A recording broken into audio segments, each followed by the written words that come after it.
බ්‍රහස්පතින්දා සුද්ධ සතියේ මහා බ්‍රහස්පතින්දා දවසේ මෙනෙහි කිරීම ගැන මහා බ්‍රහස්පතින්දා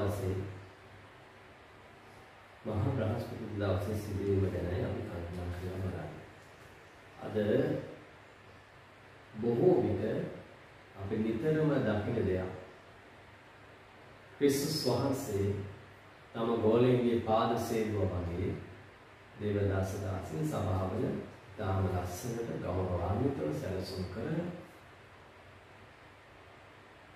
යම් කණ්ඩායමක් වගේ ඒ අයගේ පාද සෝදලා මේ උන්වහන්සේගේ ඒ උතුම් වූ ක්‍රියාව සිහි ගන්නවා. යොහන් 13 වෙනි පරිච්ඡේදයේ මුල් පද 15 ඇතුලේ මේ ගැන අපිට කල්පනා කරන්න පුළුවන්. ඉතින් ක්‍රිස්තුස් වහන්සේ අලුත් ආකාරයකින් උන්වහන්සේගේ ආදරය, උන්වහන්සේගේ ප්‍රේමය ප්‍රකාශ කරනු ලබනවා. නේද? අපි දකිනවා උන්වහන්සේ මේ පොළොවට ආවේ මොනව උදෙසාද? උන්වහන්සේ මොනවද කරන්න යන්නේ? උන්වහන්සේ කොහෙටද යන්නේ කියන උන්වහන්සේ දැක්කේ. මම පියාණන් වහන්සේ කෙරෙන් ආවා. මම කරන්නේ මොනවද? මම යන්නේ කොහෙද කියලා දැනගෙන උන්වහන්සේ කියලා පළවෙනි පද තුන ඇතුලේ අපි දකිනවා. දැන් මේ පාද සේදීම කියන එක ගැන ඔයගොල්ලෝ ඕන තරම් දේශනාවල් ඉගැන්වීම් වලට කන් දීලා ඇති. දෙවියන් වහන්සේ මනුකයක් අරගෙන මේ පොළොවට ආවා. ඇවිල්ලා 16කුගේ ස්වරූපය අරගෙන පාද සේදුවා. එදා මේ පාද සේදීමේ ක්‍රියාවලිය කරන්නේ 16ක් වහලා. ඒ කාලේ වහල් හිටියා. ඒ වහල් අය තමයි ගෙදර ඉන්න සේවකයා තමයි ස්වාමියාගේ පාද සෝදන්නේ. ඒක හරි සාමාන්‍ය දෙයක්. නමුත් ස්වාමියා කවදාකවත් තමුන්ගේ යකතින් නැහැ පාද සෝදන්නේ. යේසුස් වහන්සේ ඒ පිළිවෙල කන පිට හරවලා උන්වහන්සේ ස්වාමින්ගේ ස්වාමින් වහන්සේ රජුගේ රජ වූ දෙවියන් වහන්සේ තමුන්ගේ ගෝලයේ පාද සෝදලා නිහතමානීකම යටහත්කම ප්‍රකාශ කරනු ලබනවා. දැන් මේ පාද සේදීම සිදුවෙන කොට යේසුස් වහන්සේ හරි ආදරෙන් හිටපු පේත්‍රුස් කියන ස්වාමීන් මගේ නම් කකුල් හොදන්න වහන්සේට දෙන්න. ඒක නම් කරන්න එපා. මම කැමති නෑ ඒක. මොකද මම වටින්නේ නෑ. ඔබ වහන්සේ වගේ කෙනෙක් මගේ දෙපා සෝදන්න මම එහෙම සුදුස්සෙක් නෙමෙයි. ඔහු මේ ලෝකයේ ආකාරයෙන් මොහොත හිතන දේ හරියි. නම් අධ්‍යාත්මිකව ගත්තාම ඒ වැරදි කියන එක යේසුස් වහන්සේගේ ප්‍රකාශ වලින් කියන උන්වහන්සේ කියනවා ඔබ මට ඉඩ දෙන්නේ නැත්තම්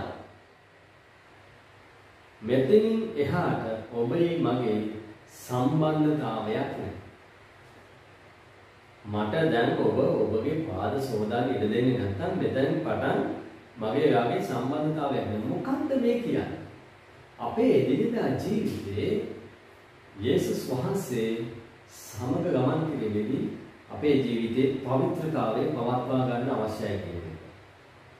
පේත්‍රුස් මේ දේ අහුවම ඔහු ඉතාම ආදරේ යේසුස් වහන්සේ. ඔහු ඒ ආදරේ තුලයි මේ ප්‍රකාශ කරන්නේ. නමුත් ඔහුට තේරෙනවා මේ යේසුස් වහන්සේ කියන කරන්න යන දේ කියන දේ මං හිතනවා වඩා වෙනස්. අනේ ස්වාමී එහෙමනම් මගේ කකුල් විතර නෙමෙයි මම මුළු මොඩින්ම හොදන්න මම නහවයි. යේසුස් වහන්සේ කියනවා දැන් ඔබ පවිත්‍රයි. ඔබ පවිත්‍රයි. මගේ වචනේ අහලා ඔබල පවිත්‍රයි. හැබැයි එක්කෙනෙක් නැතුව යූදස් එක්කෙනෙක් හැරෙන්න අනිත් අය පවිත්‍රව ඉන්නවා කියන එක උන්වහන්සේ ප්‍රකාශ කරලා තියෙනවා. කියලා උන්වහන්සේ පාද සෝදේ. ඔබේ මගේ ජීවිතවල දිනදා ජීවිතේ අපි මේ ගමන් මාර්ගය යනකොට අපි අතින් වැරදි පාප සිද්ධ වෙනවා. අපේ ඇස් වලින් අපි වැරදි දේ බලනවා. අපේ කන් වලින් අපි වැරදි දේ අහනවා.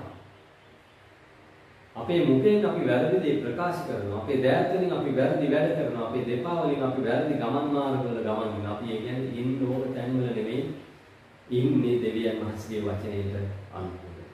අපි වෙන තැන්වල ගිහින් ඉන්නේ. ඒකේ සිද්ධ වෙන්නේ අපි වරදට පාපයට පත් වෙනවා. අපේ දෙපා පිළිතුරු. ඒ කියන්නේ අපේ ජීවිත ගමන අපි අපවිත්‍ර කරගන්නවා. අපි විසින්. අපේ මනසින් අපි වැරදි දේ කල්පනා කරනවා. එතකොට ජේසුස් වහන්සේ මේ කතාව පෙන්වන්නේ මොකද? මේ සිදුවීම හරහා පෙන්වන්නේ මොකද? පවිත්‍රතාවය අපගේ හිතුවේ ජීවිතේ. දේව දරුවෙකුගේ ජීවත් වීමේදී දේව දරුවාගේ ජීවිතයේ තිබිය යුතු වැදගත්ම දේ තමයි ශුද්ධකම, පවිත්‍රකම. පෞකමාව ලබන්න අවශ්‍යයි. කවදද? විතරක් නෑ, දිනපතා. අපේ ජීවිත දවසින් දවසේ පවිත්‍ර භාවයට ගෙනෙන පිණිසයි ස්වාමීන් වහන්සේ අපිට මේ වචනේ දීලා තියෙන්නේ. අපි දෙපා සෝදන ස්වාමීන් වහන්සේ හැමදාම දේව මෙහෙයදීත් අපි දෙපා සෝදන එක තමයි කරන්නේ. මේ දේව වචනේ ඇහෙන හැම වෙලාවකම අපේ දෙපා අපේ ගමන් මාර්ගයේ පවිත්‍ර කරන උන්වහන්සේගේ වචනේ බලය මේ පුදුම අභිරහසක් අපේ ජීවිතේ. අපේ ජීවිත වෙනස් කරගන්න දෙන පුදුම අවස්ථාවක්. දැන් බලන්න. මගේ හිතේ මේ වෙලාවේ දෙන මෙන්න මෙහෙම. දැන් යූදස් ඉන්නවනේ. අපි ඊයේ දවසේ කල්පනා කරන්නේ ඔහු පාවල දුන්නා කියන. මේ සිදුවීම හරහා යූදස්ට තියෙන අවස්ථාව බලන්න කොච්චරද කියලා. මොනතරම් වාසනාවන්ත ආශිර්වාදවත් අවස්ථාවක්ද. අපේ වචනේ කිව්වොත් මෙන්න මේ වගේ පුතේ මම දන්නවා ඔයා මාව පාවල දෙන්න ලෑස්තිලා ඉන්නේ. මම දන්නවා ඔයා මෙච්චරක් මුදලක් ගන්න යනවා. මම දන්නවා දැන් ඔයා ඒව ඔක්කොම කතා කරගෙන ඇවිල්ලා ඉන්නේ. නමුත් තාමත් වෙන අවස්ථාවක් වෙනස්. තීරණයක් ගන්න. ඔයා ගත්ත තීරණේ වෙනස් කරගන්න. ඔයා ගත්තේ වැරදි තීරණයක්. මම කොහොමත් ඔයා වෙනුවෙන් ජීවිතය දෙන්න තමයි ආවේ. ඔයා වෙනුවෙන් විතර නෙවෙයි මුළු මිනිස් සම්මතිය වෙනුවෙන් ජීවිතය දෙන්න ආවේ. ඒ නිසා ඔයා මේ දේ කරලා නිකන් වරදටපත් වෙන්න එපා. ඔයාට මේ දෙන අවස්ථාවේ ඔයා ඒ ප්‍රයෝජනෙ ගන්න වෙනස්. තීරණයක් ගන්න. මතක තියාගන්න. අපේ ජීවිතේ තීරණ වෙනස් කරන්න පුළුවන්, විපාකේ වෙනස් කරන්න බෑ. තීරණ වෙනස් කරන්න පුළුවන්, විපාකේ වෙනස් කරන්න බෑ. යූදස්ට ලැබුණු උතුම් අවස්ථාවක් මේ පාරිසේවීමේ අවස්ථාව. පුතේ මෙච්චර දවසක් ඔයාගේ වැරදි පාරේ.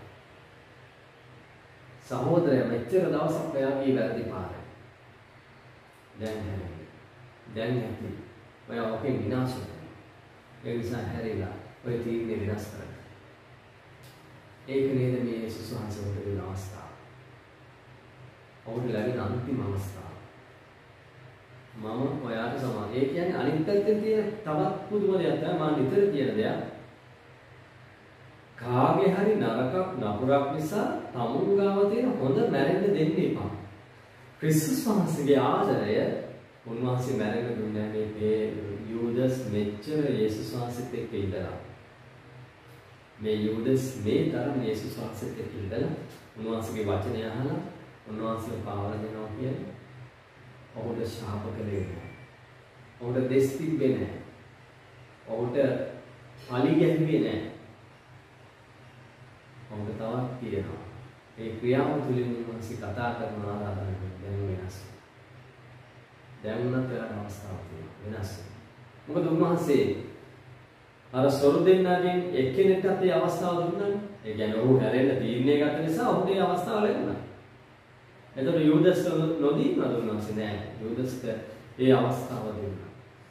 මම දකින විදිහට මේ සිදුවීමේදී මේ 12 දෙනාගෙන් වැදගත්ම අවස්ථාවක් තමයි යූදස්ට විතර ලැබෙන්නේ. ඔහුගේ තීරණය දැන් හරි වෙනස් කරගන්න. ඔහුගේ ගමන් මඟ වෙනස් කරගන්න.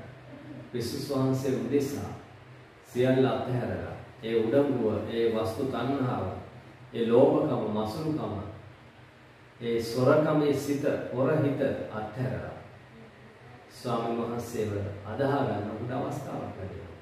ඔහු ඒ අවස්ථාව ප්‍රයෝජන ගන්නවා. ඔහු ඒ ප්‍රයෝජන ගන්නවා. උන්වහන්සේගේ යටහත් පහත් භාවය, උන්වහන්සේගේ ස්වාමීත්වය, උන්වහන්සේ සියලු සග සම්පත අතහැරලා මේ පොළොවට ආපු දෙවියන් වහන්සේ හැටියට ඔවුන්ගේ පාද සෝදලා මෙච්චර ආදරය කරන වෙලාවේ යූදස් ඒ ආදරය අත්දැකීම කියලා. අපි කල්පනා කරලා බලන්න අවශ්‍යයි. ක්‍රිස්තුස් වහන්සේ තුළ ඒ අවස්ථාවන් අපි ගන්නවා. උන්වහන්සේ අපට අවස්ථාවන් දෙන හැමදාම අපි දේව ගෘහේ ඉන්නව වෙන්න පුළුවන්. දේව වචනේ අහනවා වෙන්න පුළුවන්. අපි විවිධ මාධ්‍යයන් හරහා හැම වෙලාවෙම දේව වචනේ ඇහෙන, ගීතිකා ඇහෙන, ඒවා දාලා අහගෙන ඉන්නව බලනවා වෙන්න පුළුවන්. නමුත් ඒ ප්‍රේමය අත්දකින්න පිණිස අපි උන්වහන්සේ ඉදිරියේ අපේ ජීවිතේ වැරදි මාර්ග වලින් අපි හැරෙන්න සූදානම් නැත්තම්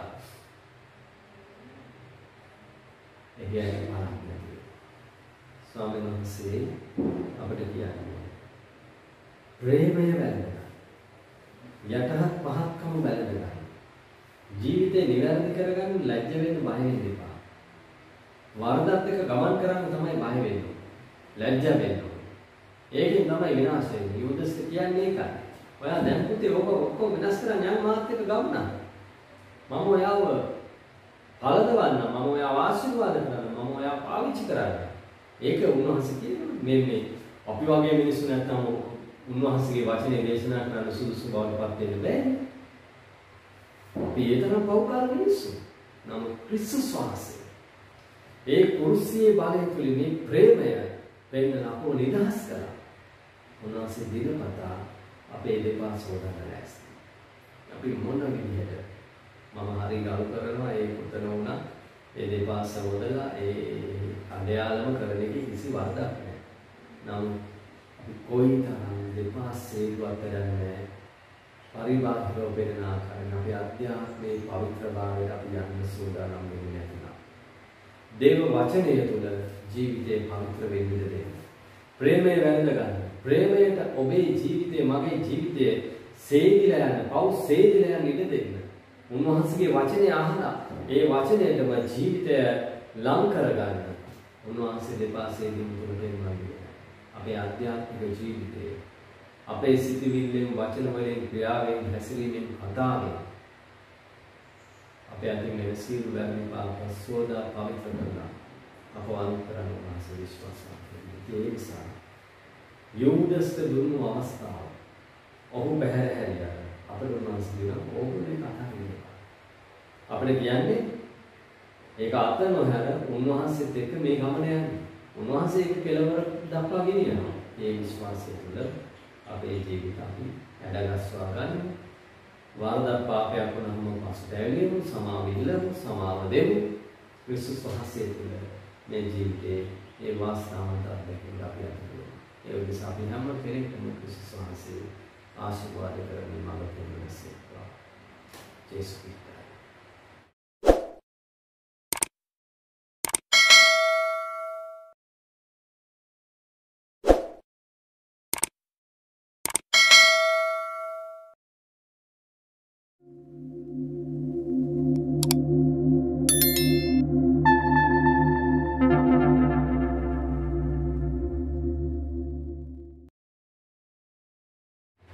දෙසා ජීවිතය දෙමින් ඔබේ මගේ පාප මල නැසන පිණිස කුරුසි ගසේ පූජා වුණා වූ දවසේ අපි මේ සිහිපත් කරන්නේ. මහා සිකුරාදා මිනිස් සංහතියේ මේ විශ්ව ඉතිහාසයේ වැදගත්ම ප්‍රීතිමත්ම දවස තමයි ඔබ මා උදෙසා ක්‍රිස්තුස් වහන්සේ පූජා වුණා වූ දවස. අවාසනාවකට නොදැනුවත්කම නිසා අපි මහා සිකුරාදා දවසේ සුදු ඇඳගෙන හරි වේදනාවෙන් ක්‍රිස්තුස් වහන්සේගේ මල ගෙදර යනවා වගේ දේව ගෘහයන් වලට ඇතුළු වුණා. මතක තියාගන්න අවශ්‍යයි. අපි යන්නේ ක්‍රිස්තුස් වහන්සේගේ මල ගෙදර නෙමෙයි. අපි යන්න අවශ්‍යයි අපේ මල ගෙදර. අපේ වැරදිකාර ජීවිතයට අපි සමුදෙන්න අවශ්‍යයි. අපි හඬන්න අවශ්‍යයි. අපේ වැරදිකාර පෞකාර ජීවිතය ගැන ක්‍රිස්තුස් වහන්සේගේ මරණය ගැන. මොකද මේ ක්‍රිස්තුස් වහන්සේගේ මරණය මුළු මිනිස් ඉතිහාසයම වෙනස් කරා. මිනිස් සංහතියට සමාව දෙන පිණිස පාපේ කුලිය වූ දඬුවම උන්වහන්සේ අත්විඳිනු ලැබුවා කුරුසි ගසේදී. එවැනි උතුම් ප්‍රීතිමත් ලෝකේ වැඩියෙන්ම ප්‍රීති වෙන්න ඕන දවස තමයි මහා සිකුරාදා දවස. නමුත් ඒක අපි නැත්තල් දවසට ලබු කරගෙන ඉන්නවා. යේසුස් වහන්සේගේ උපත සිදු වුණේ අපෝ දෙසා මැරෙන පිණිසයි. මරණය නැතිව උපතේ ඇති පළක් නැහැ.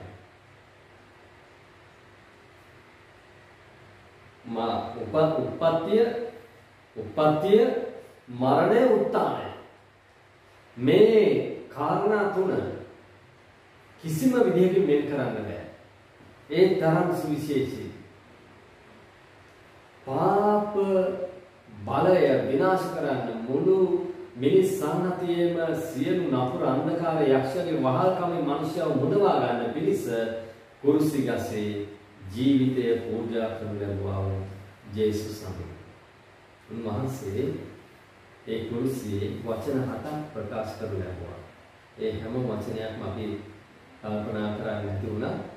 සමස්තයක් හැටියට උන්වහන්සේ කුරුසියේ කළා වූ ප්‍රකාශයන් තුලින් අපේ ජීවිතයට යම් ආලෝකයක් ළඟා කරගන්න අපි උත්සාහ කරනවා. පියාණන් උන්ට කමාවෝ මැනව මකුසදම් කරන්නේ මොකද කියලා දන්නේ නැතයි කිසිම. උන්වහන්සේගේ ශරීරයේ කෑලි වලට කැඩිලා ඉරිලා ලේ වැగిරෙනවා. දෙපා සිදුරු කරලා හිස ඉතා තියුණු කටුවටුන්නක් දාලා සිදුරු කරලා මෙච්චර වේදනාවක් නැති උන්වහන්සේ කියනවා. සමාව දෙන්න. මොකද්ද මේ? ඇයි එහෙම කළේ? සතුරට ප්‍රේම කරන්න කිව්වා ස්වාමීන් වහන්සේ. නුඹේ සතුරට බඩගිනි නම් කන්න දෙන්න, පිපාස නම් බොන්න දෙන්න කියලා කිව්වා.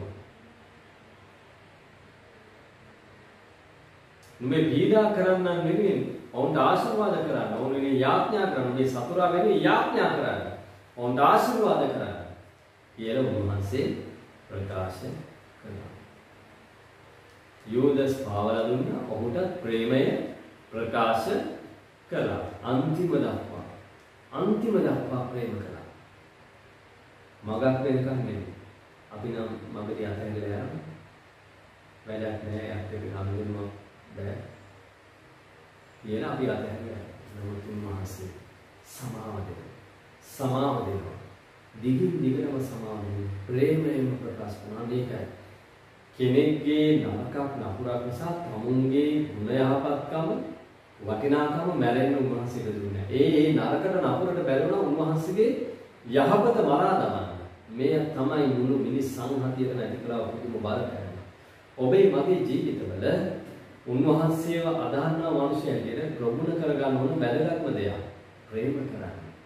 සමාව දෙන්න.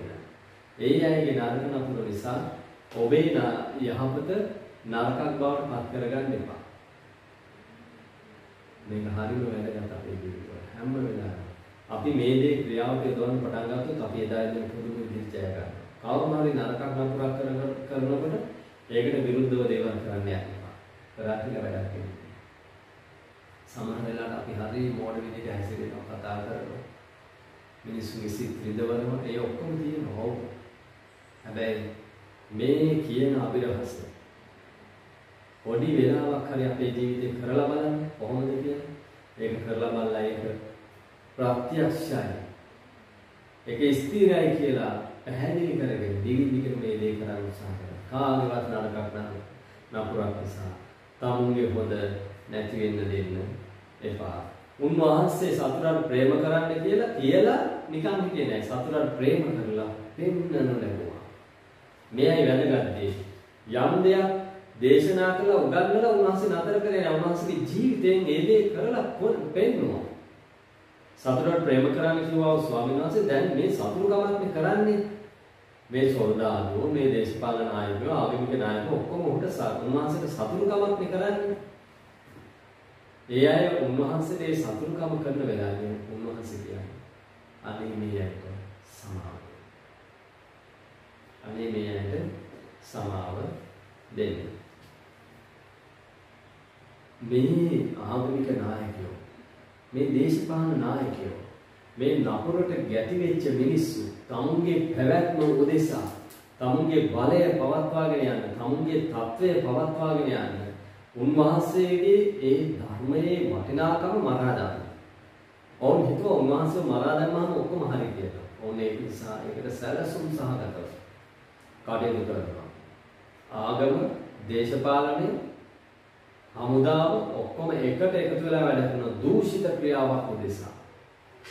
දූෂිත ක්‍රියාවක් උදෙසා.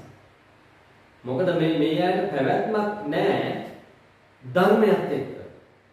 ධර්මයත් එක්ක උන්ට වැජෙන්න විදිහක් නැහැ. උන්ගේ බලය පෙන්වන්න තැනක් නැති වෙනවා. ඒ නිසා ඕන් එකතු වෙලා මේ කුමන්ත්‍රණය කරලා උන්වහන්සේ මරා දාන්න ලෑස්ති වෙනවා. උන්වහන්සේ දැන් වේදනාව විඳින්න වෙනවා. උන්වහන්සේ උන්ට ශාප කළේ. දැන් පුදුම දෙයක් වෙනවා සතුටක් ප්‍රේම කරන්න කියලා කියනකොට දැන් මේ රෝම හමුදා නිලධාරියෙක් එතන ඉන්නවනේ. ඔහු කියනවනේ සැබවින්ම මේ ධර්මිෂ්ඨ මිනිස්සු තවත් තැනක කියනවා සැබවින්ම ඔහු දේව පුත්‍රයෙක් කියලා. අර පුදුමයි. හරිම පුදුමයි. ඒ කියන්නේ මේ හමුදා නායකයා නිලධාරියා මේ වගේ අපරාධකාරයෙක්ට ඕන තරම් මරණ දඬුවම් දීලා ඇති. ඕන තරම් දීලා ඇති. ඔහු දන්නවා ඔහුට ඇහිලා තියෙන ඕන තරම් මේ කුරුසේ එල්ලිලා මැරෙනකොට ඒ මිනිස්සු කියන නරක පරුෂ වචන ශාප කරන දේවල් මහා භයානක ප්‍රකාශයන් ඔහු ඕන තරම් අහනවා. නමුත් උන්වහන්සේ ඇන ගහනකොට සමාව දෙනවා. හරි පුදුමයි නේද? ඒ ස්වාමීන් මාව අධහැරී ගිය උන්වහන්සේ අහනවා. මාගේ ආත්මය ඔබට බාර දෙන්න කියලා කියනවා. සියල්ල සම්පූර්ණයි කියලා කියනවා. මෑණියනි වෙන්න ඔයාගේ පුතා කියලා යොහාන් තුමාට මෑණියන බාර දෙනවා. යොහාන් තුමාට කියනවා සහෝදරයා වෙන්න ඔයාගේ අම්මා. මට පිපාසයි.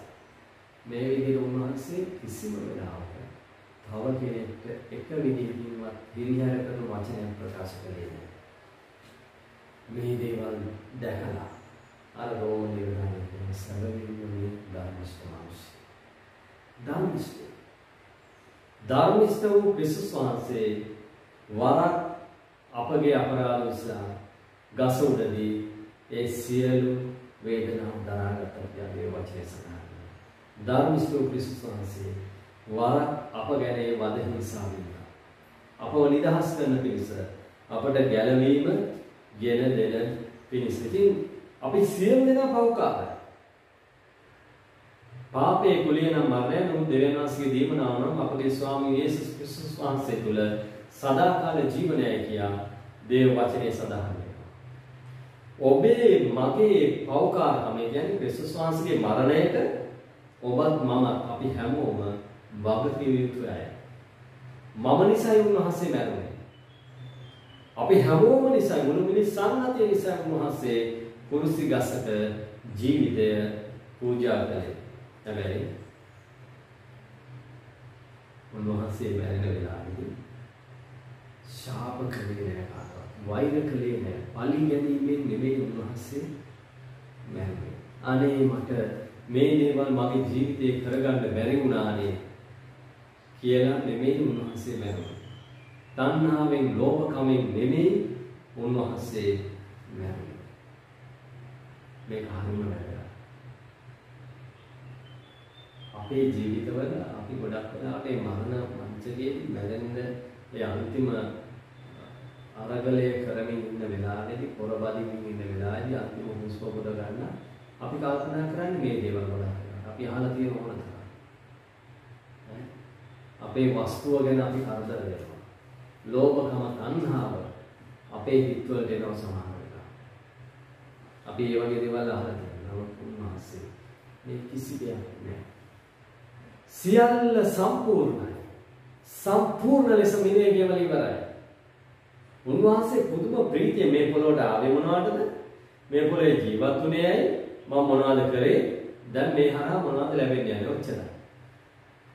අරමුණක් ඇති ජීවිතයක්. ඉලක්කයක් ඇති ජීවිතයක්. දර්ශනයක් ඇති ජීවිතයක්. මනුෂ්‍යව ගලවා ගැනීම උදෙසා උන්වහන්සේ පිපාසයෙන් වැඩ කළා. ඒක තමයි පිපාසය. ආත්ම ගැලවීම උදෙසා ඇති පිපාසය, මනුෂ්‍යව පාප අන්ධකාරයෙන් මුදවා ගැනීම උදෙසා ඇති පිපාසය උන්වහන්සේට තිබුණා. උන්වහන්සේ සමාව දීලා ප්‍රේම කරලා පෙන්නනවා. බලන්න සොරු දෙන්න දෙපැත්තෙන් කියන කතා. එක්කෙනෙක් හරියට උන්වහන්සේ සමච්චාර කරනවා. සුළුවිසුළු කරනවා. නින්දා අපහාස කරනවා. මේ මැරෙන්න යන මිනිස්සු සමහර මිනිස්සු ඉන්නෝනේ මැරුණත් වෙනස් වෙන්නේ නැහැ කියලා අපි කියනවා. සමහර අය කියනවා මම අහනවා. එනම් මැරුණත් වෙනස් වෙන්නේ නැහැ කියලා අපි කියනවා. ඒ වගේ කෙනෙක් තමයි මේක. ඒක අපරාධකාරයි. නමුත් තව කෙනෙක් ඉන්නවා. අනේ එහෙම කියන්න එපා. ඔයා ඔය විදිහට කතා කරන්න එපා. මේ මහා නරක කතාවක් ඕක. ඔය වචන ඕවා නවත්ත ගන්න. මේ අපි වැරදි කරලා අපි දඬුවම් ලබන්නේ. මේ උන්වහන්සේ ධර්මිෂ්ඨ කෙනෙක්. එයාට ඔහොම කතා කරන එක හොඳ නැහැ. බලන්න යාගේ තියෙන ආකාරය. මැරෙන්න විලාවේදී තව කෙනෙක්ට පාඩමක් උගන්වනවා. නේද? වැරදිකාර කෙනෙක්ට නිවැරදි වෙන්න මඟ පෙන්වීමක් දෙනවා. මොන තරම් ජයග්‍රාහී ජීවිතයක්ද. එයාත් ඉන්නේ පුරුෂයෙක්.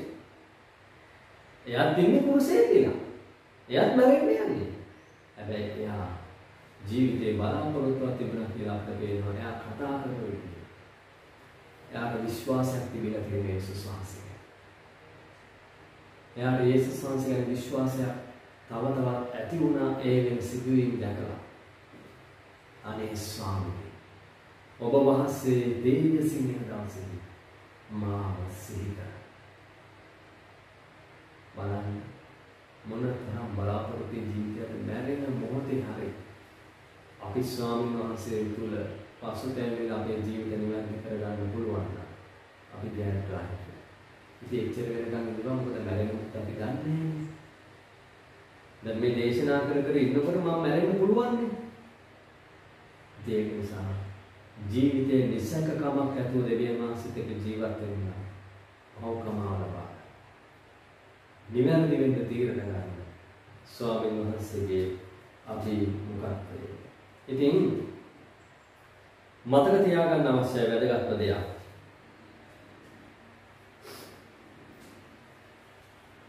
උන්වහන්සේ කොයිම වෙලාවකවත්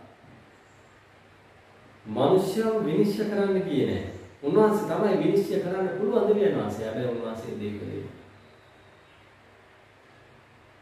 උන්වහන්සේ මනුෂ්‍ය පුත්‍රයා හැටියට විනිශ්චය දෙවියන් වහන්සේට බාර කරලා උන්වහන්සේ ප්‍රේම කරා. උන්වහන්සේ සමාව දුන්නා.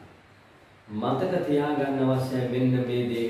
ඊටාම තදින් ජීවිතේ ඔබේ මගේ ජීවිතේ අපි ජීවත් වෙලා ඉන්න කාලේ තමයි සමාව දෙන්න පුළුවන් ජීවත් වෙලා ඉන්නකොට, සමාව ගන්න පුළුවන් ජීවත් වෙලා ඉන්නකොට, ජීවිතේ නිවැරදි කරගන්න පුළුවන් ජීවත් වෙලා ඉන්නකොට, යහපත් දේ කරන්න පුළුවන් ජීවත් වෙලා ඉන්නකොට නිසා මරණයට පස්සේ නෙවෙයි මරණයට පස්සේ කිසිම දෙයක් අපිට කරන්න බැහැ. ප්‍රේම කරන්න, පසුතැවෙන්න මේ හැම දෙයක්ම කරන්න පුළුවන් වෙන්නේ ජීවත් වෙලා ඉන්න කාලේ.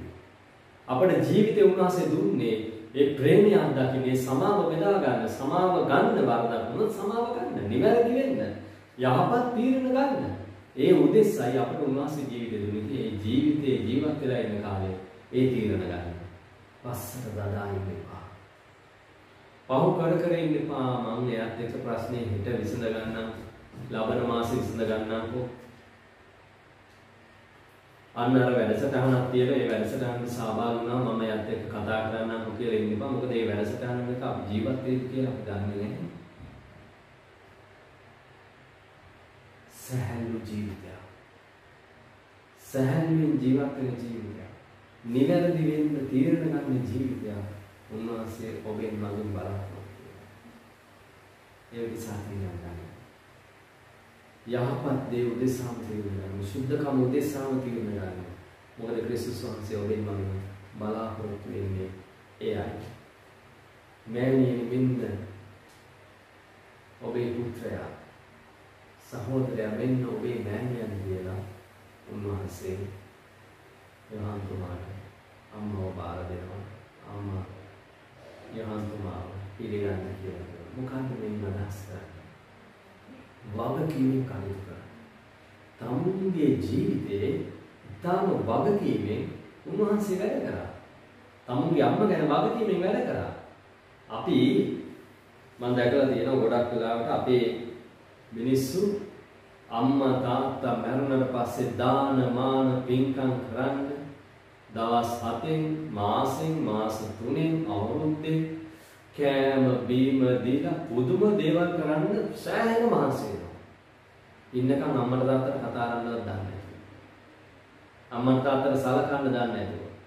අම්මට තාත්තට ගෞරව කරන්න දන්නේ නැතුව මරණයට පස්සේ ගොඩක් දේවල් කරන්න ඉස්සාවෙ මම දකින්නේ හිස්කම වහගන්න වෙන්නේ නැති හිම කරන්නේ. නමුත් ජීවත් වෙලා ඉන්න කාලේ තමුන්ගේ දෙමව්පියන්ට ගරු කරන්න, ආදරය කරන්න, ඒ අය ගැන වගකීමෙන් කටයුතු කරන්න කියන දේ අපි තේරුම් ගන්න අවශ්‍යයි. ඒ යේසුස් වහන්සේ කුරුසි ගසෙන් පෙන්නන ඉතාම වේදනාවකින්. ඇය උන්වහන්සේව වදපු අම්මා මරියතුමිය. ඔව් දෙවියන් වහන්සේගේ සැලැස්මම ඇය තමයි මේ පණිවිඩය ඉස්සෙල්ලාම ලබපු කෙනා. ඇය දන්නවා මේ සිද්ධ වෙන්නේ මොකද්ද කියලා. ඇයට ලොකු විශ්වාසයක් තිබුණා දෙවියන් වහන්සේ තුල. හැබැයි මිනිස්සු කැටියට ඒ ආදරණීය දෙවියන් වහන්සේගේ උපත උදෙසා වැය වුණා ආදරණීය මෑණියන් හැටියට. ඇයට මොනතරම් වේදනාවක් දැනෙන්නේ අනේ මගේ පුතා. දැන් මේ විදිහට කුරුසි ගසකින් ඉන්නේ.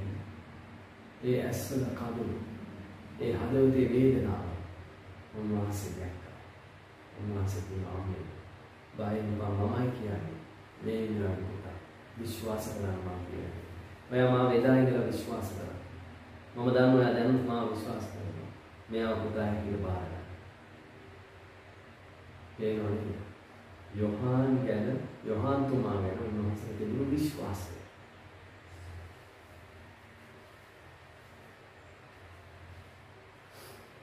ඔබ මා ගැන උන්වහන්සේට එහෙම කියන්න පුළුවන් වෙයි. දැන් අනිත් දේ තමයි යේසුස් වහන්සේගේම සහෝදරයෙක් හිටියා උන්වහන්සේගේ ගෝලයෙක් හිටියා. දැන් උන්වහන්සේ එයාට මරියතුමිය ගැන වගකීම බාර දුන්නේ නැහැ. ක්‍රිස්තුස් වහන්සේට නෑකම් කියාගෙන හිටියට පළක් නැහැ. උන්වහන්සේගේ කුරුසියේ පාමුල ඉන්න අපි සෝදානම් නැතිනම්. එයයි මෙතනින් පෙන්නලා දෙන්නේ. ගෝලයෝ සහෝදරයෝ ලේ නෑයෝ ඒ ඔක්කොම හරි. හැබැයි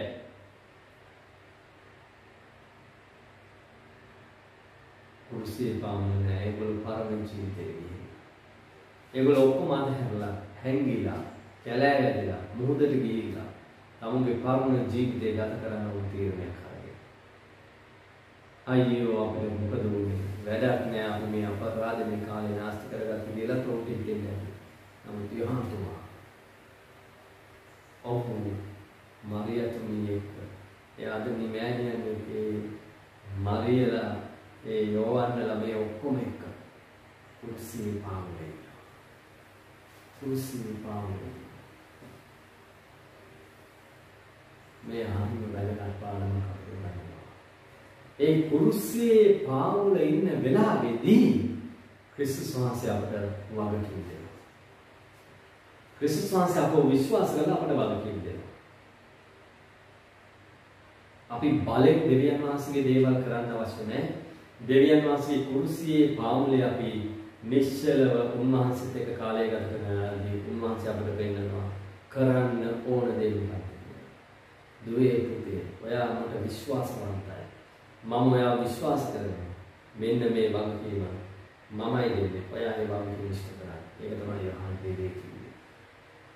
මරියතුමියට ඒක විශ්වාස කරන්න අපහසු වෙන්නේ මොකද උන්වහන්සේ කවුද? උන්වහන්සේ කියන්නේ මොකක්ද කියලා මරියතුමිය දැනගෙන හිටියා.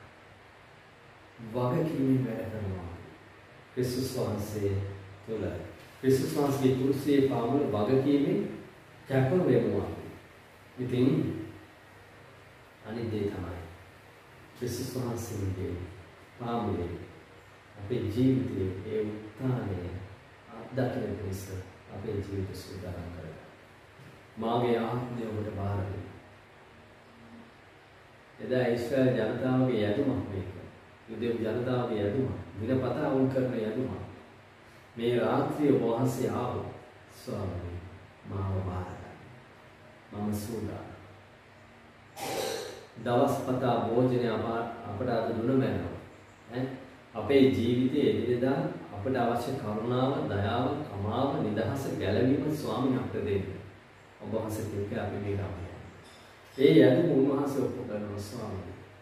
මගේ ආත්මය වහන්සේ පාරයි. මොන තරම් විශ්වාසයේ ජීවිතයද. ලෝකයේ සුරක්ෂිතම තැන තමයි දේව අභිමුඛයේ දෙවියන් වහන්සේගේ හස්තය. ඒ දේව හස්තයට යේසුස් වහන්සේ තම ආත්මය බාර කරනවා. සියල්ල සම්පූර්ණයි කියලා දැනගෙන උන්වහන්සේ ආත්මය බාර කරනවා. මොකද ඒක කියන්නේ? මේ පොළොවට ඇවිල්ලා උන්වහන්සේ කළා වූ මෙහෙය නිමයි.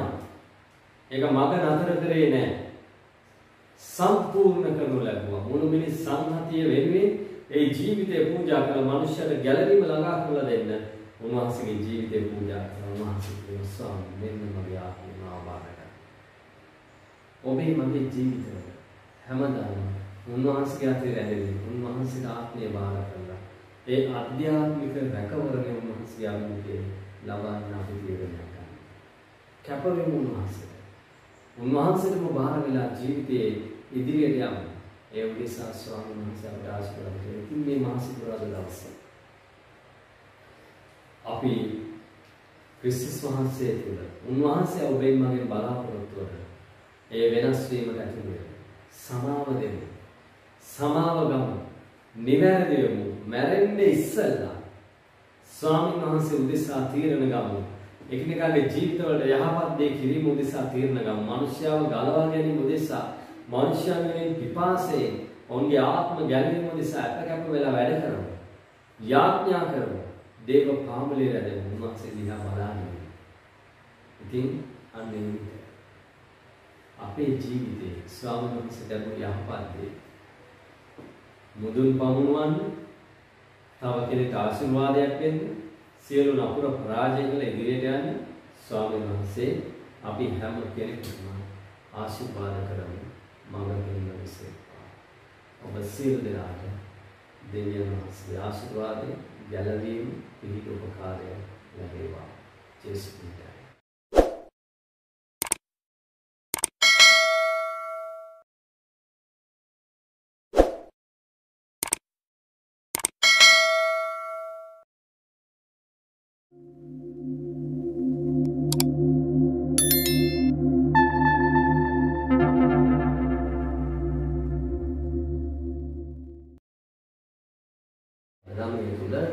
අපි දකින්නේ ක්‍රිස්තුස් වහන්සේ උත්ථාන වුණා වූ ඒ සිදුවීම. සොහොන්ගේ තියෙනවා. සොහොන්ගේ ළඟට මග්දලායි මරිය යනවා. ගිහාම සොහොන්ගේ ගල් පෙරලා අය කලබලයටපත් වෙනවා. අනේ මගේ ස්වාමීන් වහන්සේව කවුරු හරි අරගෙන ගිහිල්ලා කොහෙද තිබ්බේ? මේ වගේ ප්‍රශ්න ගොඩක් කැළඹිල්ලටපත් වෙලා යනවා. ඒ තාම ආදරේ වුණා යේසුස් වහන්සේ. මොකද ඇගේ ජීවිතේ පුදුම වෙනස්කම් සිද්ධ වුණා උන්වහන්සේගේ මෙහෙවර ඇතුළේ. ඇගේ ජීවිතේ පුදුම පරිවර්තනයකට ඇය ලක් වුණා ක්‍රිස්තුස් වහන්සේ ආදරේ නිසා. ඉතින් සබත් දවස. එනම් එදා සෙන්සුරාදා දවස තමයි සබත් දවස. ඒ සබත් දවසේදී කාටවත් කිසි දෙයක් කරන්න බෑ. තාම සරල සාමාන්‍ය විදිහට ජීවත් වෙන්න විතරයි පුළුවන්. ඇවිදින්න කරන්න බෑ. ඒත් සබත් දවස ඉවර වෙන්නේ සෙනසුරාදා හවස 6ට. ඒ නිසා තමයි මහසිකුරාදා දවසේ හවස 6ට කලින් උන්වහන්සේව මරා දමනු ලැබුවේ. නේද? එතකොට දැන් මේ රාත්‍රියේ මේ ස්ත්‍රීට යන්න බෑ. ඉතින් තාම ආදරේ යේසුස් වහන්සේ හිතුවා ඇයට කරන්න තියෙන හොඳම වගකීම යුතුයකම තමයි උන්වහන්සේට ගිහිලා සුවඳ ද්‍රව්‍ය ඒ ශරීරයේ ගන්වන්නේ. ඒක තමයි ඇයට කරන්න තියෙන හොඳම දේ කියලා ඇය හිතුවා. දැසම අලුයගෙන ඇය දුවගෙන යනවා. ඒ සොහොන් වේලා දුවගෙන යනකොට මොකද සිද්ධ වෙන්නේ? ගල පෙරලා උන්වහන්සේ එතන පාස්කු පිළිදෙන පාස්කුව අපි කලින් කල්පනා කළා ඊශ්‍රායල් ජනතාවගේ ඒ වහල් භාවය පසු කර යෑම. ඒ නපුරු අන්ධකාරයේ ජීවිතයට පහත් ඒ ජීවිතයට සමුදීන අලුත් ගමන යෑම තමයි මේ පාස්කුව කියන එකේ සංකේතය. ඒ කියන්නේ ජීවිතයේ තිත්ත අමිහිරි අත්දැකීම් අමතක කරනවා. ඒවා පසු කරලා අලුත් ගමනක් පටන් ගන්න දෙවියන් වහන්සේ කියනවා. අලුත් ගමන, පොරොන්දු දේශයට ගමන, පිරිසහ මීපැණින් ගලාගෙන යන දේශයට ගමනක් යන්න ඔවුන් තීරණයක් ගන්න. ඒක තමයි මේ පාස්කුව කියන එකේ අදහස. මේ දෙවියන් වහන්සේගේ කැඳවීම පසු කරගෙන ඉන්න. පසු කරගෙන ඉන්න. ජීවිතයේ සියලු පාප අන්ධකාරය පසු කරගෙන එන්න කියන එකයි උන්වහන්සේ මේන් පෙන්වා දෙන්නේ. ඉතින් මේ පාස්කු මංගල්‍ය දවසේදී මොකද්ද සිද්ධ වෙන්නේ? ක්‍රිස්තුස් වහන්සේගේ උත්ථානය සිද්ධ වෙනවා. සියලු මිනිස් ඉතිහාසයේ එදා මොකද කළේ? ඔවුන්ගේ පාප උදෙසා ඔවුන් පූජාවන් ඔප්පු කරා විටින් විට. විටින් විට පූජාවන් ඔප්පු කරා පාප පූජාවන්.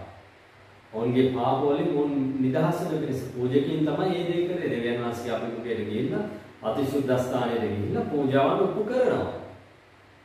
නමුත් ඒවා తాවකාලික පූජාවන් බවට පත් වුණා. සත්ව පූජාව, පාන පූජාව මේ විදිහට ඒ පූජාවන් ඔප්පු කරා.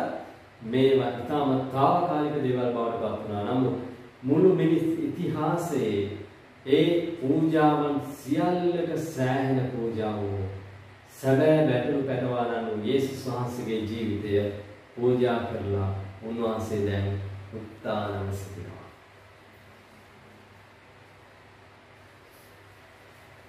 උන්වහන්සේ මලවුන්ගෙන් නැගිට්ටා. මරුව පරාජය කළ මලවුන්ගෙන් නැගිට්ටා.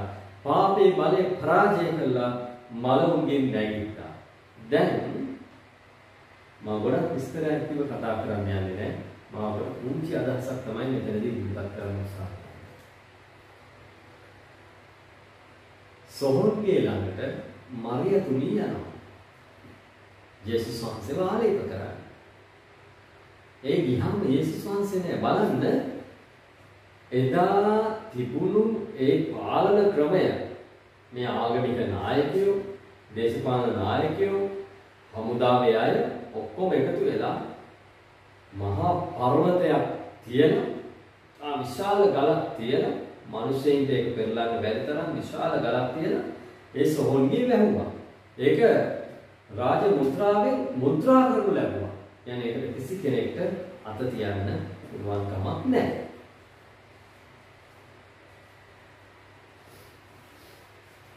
ඒකම තමයි මෙතන මාරුවට දක්ෂම සොල්දාදුව රෝම සොල්දාදුව මුරකාවලේ හිටියා.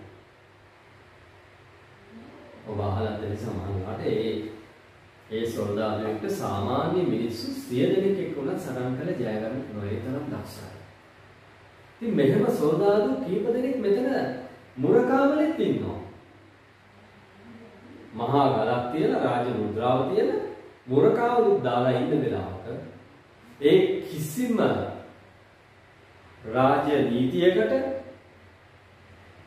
ඒ හමුදා බලයකට මේ ස්වභාව ධර්මයේ තුල තියෙන ඒ අදි බලති දෙයක් හෝ දෙයකට බැරි වුණා උන්වහන්සේගේ උත්ථානයේ බලක්වාලන්නට. මෙන්න මෙයයි ලෝක ඉතිහාසයේ තියෙන පුදුම අභිරහස. මොකද උන්වහන්සේ මැරුණේ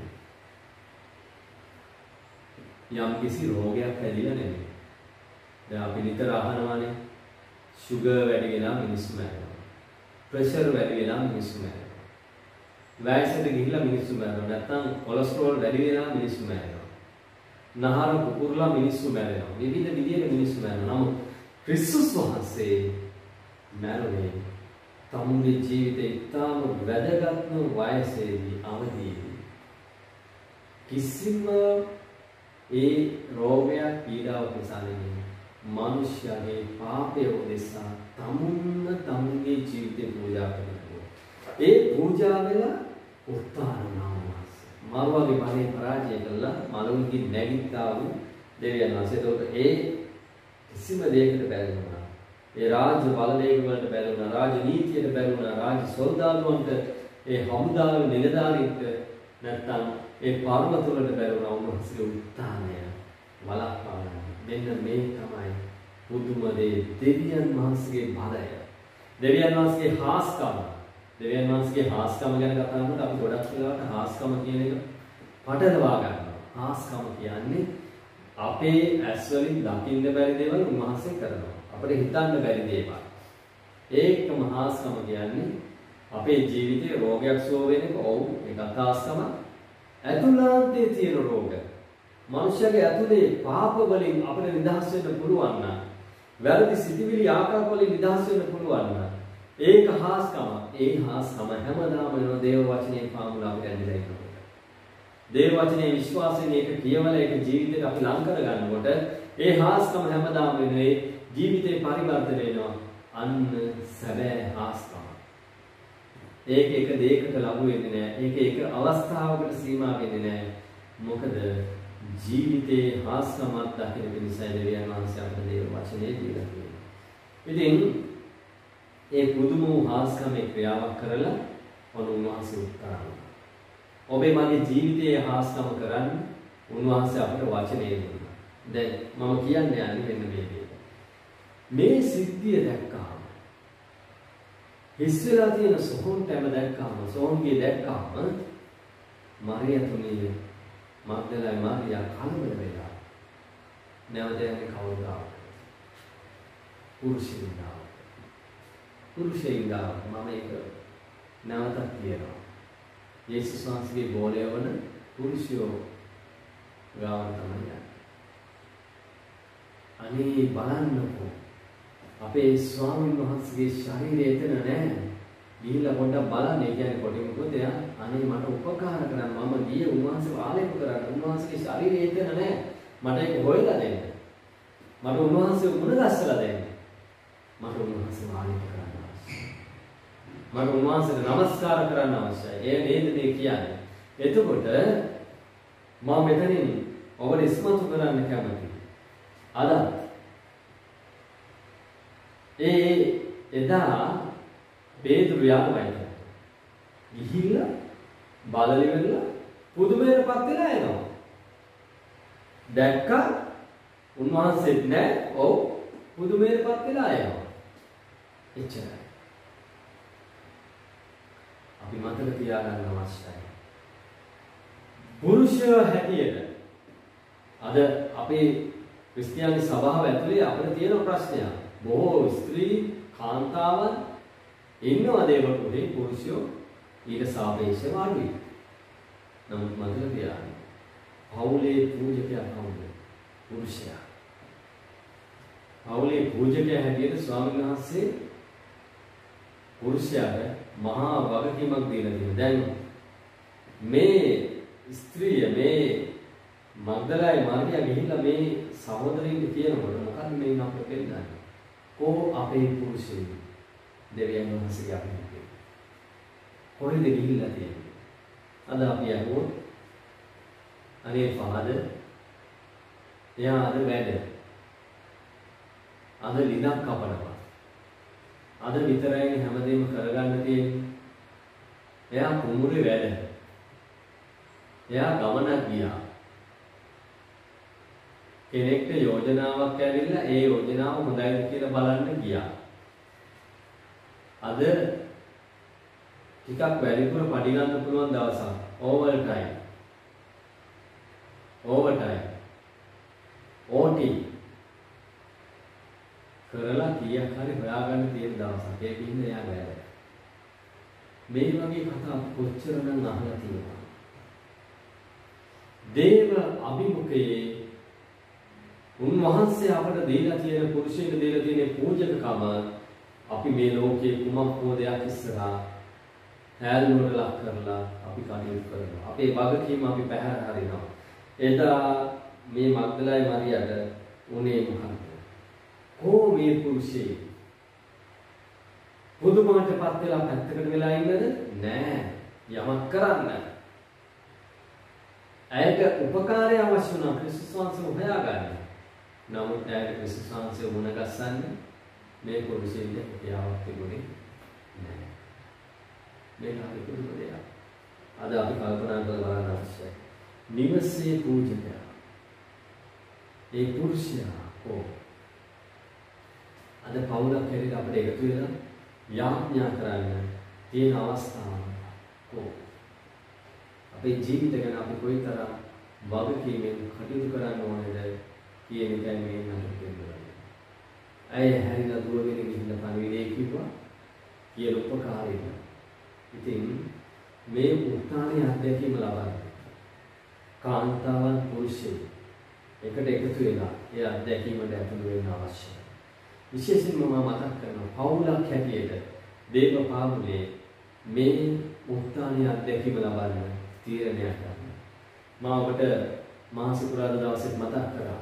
ඒ මරියා තුමිය යොහන් තුමාට බාර දීම තුළ පවුලක් ඇතුලේ තිබෙන ඕන වගකීම් ගැන කතා කරනවා. හරිම ලස්සනට. මොකද්ද? කුර්සියේ පාමුල තාත්තා අම්මා දුව පුතා සහෝදර සහෝදරිය හැටියට කුර්සියේ පාමුල රැඳෙන උන්වහන්සේත් එක්ක මිශ්‍ර වෙන්නේ පුරුදු පුහුණු වෙන්නේ. උන්වහන්සේට යාඥා කරන්න, උන්වහන්සේගේ වචනේ ඉගෙන ගන්න, දරුවොත් එක්ක එකතු වෙලා එක මිනිත්තු කීපයක් හරි දිනපතා උන්වහන්සේත් එක්ක කාලය ගත කරන්න තීරණ ගන්න. එයයි උත්තානීය අත්දැකීම. එයයි වගකීමේ ජීවිතය. ඒ පූජකත්වයේ කැඳවීම පුරුෂයනි අපට දීලා තියෙනවා. අපි අපේ නිවෙස්වල ඉන්න බිරින්දෑවරු දරුවෝ එකතු කරලා දේවපාමුලේ ඉන්න තීරණයක් ගනිමු මේ පාස්කු දවසේ. නැත්නම් උන්වහන්සේ අපෙන් අහයි. කෝ ගෙදර පුරුෂයා? කෝ ගෙදර පූජකයා? අපිට කියන්න බෑ යේසුස් වහන්සේ අනේ ස්වාමීන් වහන්සේ බැරිද කියලා කියන්න බෑ. ස්වාමී අපි පවුලක් හැටියට ඔබගේ ආගම කියලා. අපි වහන්සේත් එක්ක ඉන්නවා. ඔබ වහන්සේගේ පාමුලේ අපේ දරුවන්ව ඒ නිවැරදි මාර්ගයේ මෙහෙයවන හසුරුවන ඔබගේ වචනය ඔවුන්ට කියලා දීලා ඔවුන් ඒ තුල ගොඩනගනවා. අපට තවතවත් බලයේ ශක්තිය ආලෝකය දෙන්නේ ඒ නිසා. ඒ උත්තානීය අධ්‍යක්ීම අපට දෙන්න කියලා අපි කියන්න අවශ්‍යයි. දෙවියන් වහන්සේගේ ක්‍රියාවන් දැකලා පුදුමයටපත් වෙලා නිහඬ වෙන්න නෙමෙයි අපව උන්වහන්සේ කරලා තියෙන්නේ. ඉතින් උත්තානයක් ලැබුම අපි අලුත් විදිහේ ජීවිතේ අන්ධකාරයෙන් ආලෝකයට අපි උත්තානය ලැබුවා. පාපයෙන් සුද්ධකමට අපි උත්තානය ලැබුවා. වෛරයෙන් ප්‍රේමයට අපි උත්තානය ලැබුවා. වහල්භාවයෙන් ඇබ්බැහියෙන් නිදහසට අපි උත්තානය ලැබුවා. පරිගැනීමෙන් සමාව දීම නිසා අපි උත්තානය ලැබුවා. විවේචනයෙන් අගය කිරීම නිසා අපි උත්තානය ලැබුවා. රෝගයෙන් සුවයට අපි උත්තානය ලැබුවා. අසමාදානය සමාදානය උදෙසා අපි උත්තානය ලැබුවා. මරණයෙන් ජීවනයට අපි උත්තානය ලැබුවා. උත්තානය කියන එක ජීවිතේ හැම අංශයකටම විහිදිලා යනවා. හැම අංශයකටම විහිදිලා යනවා. අපේ චර්යාවේ වැරදි චර්යාවේ අපි උත්තානය ලැබුණු නිවැරදි චර්යාවක් නිසා ක්‍රිස්තුස් වහන්සේ බෞද්ධ තුල අපි කතා කරන්නේ මෙයයි. මම මැරුණා. මගේ පාපිෂ්ඨ ජීවිතේ මම වලදානවා. ක්‍රිස්තුස් වහන්සේගේ මරණය තුලින් උන්වහන්සේ තැන්පත් කළා වගේ මගේ පාපිෂ්ඨ ජීවිතේ මම ඒ මරණයේ බලය තුලින් මම වලදානවා. මම නැවත නැගිට්ටා ක්‍රිස්තුස් වහන්සේත් එක්ක උත්ථානය ලබනවා. නැවත නැගීමේ අත්දැකීම ලබනවා. මම අලුත් ජීවිතයක් පටන් ගන්නවා. එබැවින් යමෙක් ක්‍රිස්තුස් වහන්සේ තුල සිටින්නේ නම් ඔහු අලුත් මැවිල්ලක්ගේ පරම දේ පහළ ගියේ. මෙන්න සියල්ල අලුත් විදිහේ උත්සාහණීය අත්දැකීම කියන්නේ මෙයයි. අලුත් ජීවිත රටාවක්, අලුත් හැසිරීමක්, වෙනසක්. අනේ අනය වෙනස් වෙනවා. මොකක්ද අභිරහස? උත්ථානය වෙනස් වෙලා ජීවිතේ. හැසිරීම කතාව වෙනස් වෙලා. එයාගේ ක්‍රියාකලාපය වෙනස් වෙලා. එයා පුදුම විදිහට එයාගේ ජීවිතය ආලෝකමත් කරගෙන තියෙනවා. දවසින් දවස ජීවිතේ දියුණුවටපත් වෙනවා. ජයග්‍රහණය විජයග්‍රහණය කරා ගමන් කරනවා. ඇයි? ක්‍රිස්තුස් වහන්සේගේ උත්ථානයෙන් උන්වහන්සේ ඔහු ඇය සමග ජීවත් වෙනවා. මෙන්න මේ උදෙසා. උන්වහන්සේ මරුණෙත් එයාගේ මනුස්සයෙක් නෑ. ඉතින් ඔබට මට දීලා තියෙන පුදුම ආශිර්වාදන ජීවිතයක් ක්‍රිස්තුස් වහන්සේ. ප්‍රීතිමත් ජීවිතයක්. බලාපොරොත්තුවේ ජීවිතයක්. පාපය පරාජය කරන්න පුළුවන් බලයේ ජීවිතයක්. ආධිපත්‍යයේ ජීවිතයක් දීලා දෙන්නේ. යක්ෂයාට ගැති වෙන්න අවශ්‍ය නෑ. යක්ෂයාගේ වහලුන් බවට පත් වෙන්න ඕනේ නෑ. අපි යක්ෂයව පරාජය කළා. නැවත නැගිට්ටා ක්‍රිස්තුස් වහන්සේත් එක්ක ජීවමාන අත්දැකීමක් ලබමින් ගමන් කරන අය. ඒ වාසනාවන්ත අත්දැකීමක් ලැබෙන්නේ. අපි කියමු ස්වාමී. ඔබ වහන්සේට මාර්ගය. අනේ ජේසුස් මම පවුකාරයි. මට සමාන මාර්ගය. මම වහන්සේට ආදරේ. මගේ ජීවිතය වහන්සේ වෙනස් කරන්නේ. පවිත්‍ර කරන්න මාව අරගෙන ඒ උත්ථානයේ අත්දැකීම තුළ තවත් බොහෝ අයව ගලවා ගැනීම නිසා ආශිර්වාදයක් වීම නිසා මගේ ජීවිතය වෙනස් කරලා පවිත්‍ර කරලා පාවිච්චි කරන්න කියලා අපි කියන්නේ.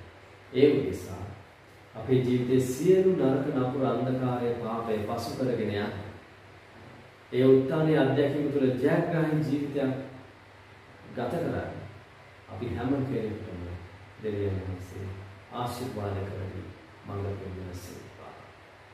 ඔබ සියලු දෙනාට දේව පිහිටා